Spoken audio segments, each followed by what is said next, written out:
Le téléphone est un outil largement utilisé dans les entreprises et qui suppose que son utilisateur respecte certaines règles s'il veut réussir sa communication avec son interlocuteur.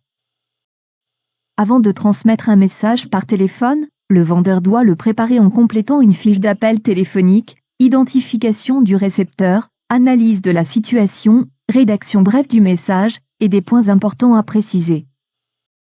Et en prenant soin d'avoir à sa disposition les documents nécessaires à sa demande, comme un bon de commande, ainsi que de quoi écrire, avec un papier et un stylo.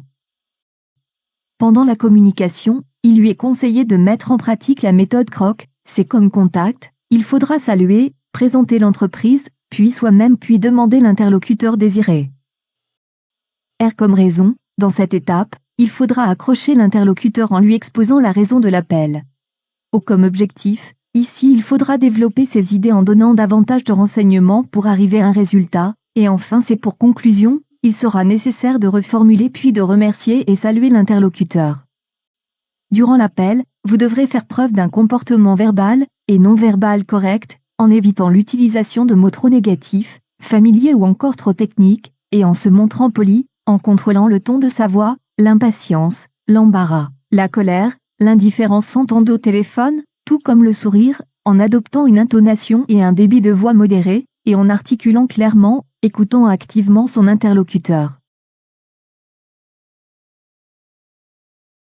En lui laissant le temps de s'exprimer, en étant attentif à sa posture, qui est susceptible de modifier la voix, à ses gestes et à ses mouvements, qui s'entendent au téléphone.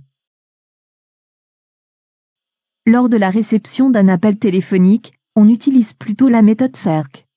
C'est comme contact, saluer, présenter l'entreprise, puis soi-même, identifier l'interlocuteur, puis demander l'objet de l'appel. E comme écoute, il faut ici être attentif à la demande de l'interlocuteur, et ne pas hésiter à le questionner, et à reformuler si besoin. R comme réponse, on traite alors l'objet de l'appel, ou on propose de rappeler ou de prendre le message. Et c'est pour conclusion, on remercie et on personnalise ensuite la prise de congé.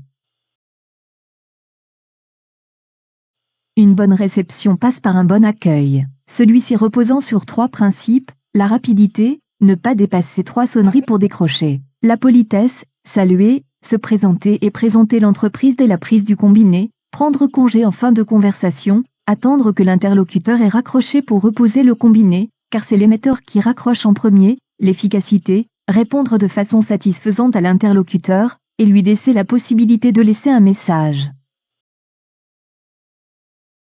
D'ailleurs, il est conseillé au récepteur d'avoir à portée de main une fiche message téléphonique, qui lui permettra de transmettre au destinataire, absent ou occupé, les informations essentielles de l'appel le concernant, la date et heure de l'appel, l'identification de l'émetteur et l'objet du message.